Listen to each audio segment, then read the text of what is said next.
திமுக தலைமை பொதுக்குழு உறுப்பினர் சரவணன் என்கின்ற ஆறுமுகம் இன்று தனது பிறந்த நாளை தொண்டர்கள் மத்தியில் கேக் வெட்டி கொண்டாடினார். தொடர்ந்து 1000க்கும் மேற்பட்ட ஏழை எளிய மக்களுக்கு நலத்திட்ட உதவிகளை வழங்கினார். புதுச்சேரி மாநில திமுக தலைமை பொதுக்குழு உறுப்பினர் சரவணன் என்கின்ற ஆறுமுகம் இன்று தனது பிறந்தநாளை தொண்டர்கள் மத்தியில் கேக் வெட்டி வெகு விமர்சையாக கொண்டாடினார்.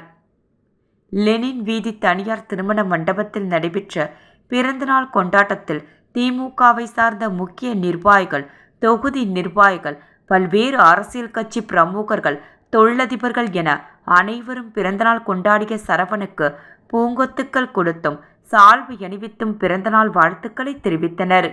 தொடர்ந்து நெல்லித்தோப்பு தொகுதியைச் சேர்ந்த 1000க்கும் மேற்பட்ட ஏழை எளிய மக்களுக்கு நலத்திட்ட உதவிகளையும் வழங்கினார்.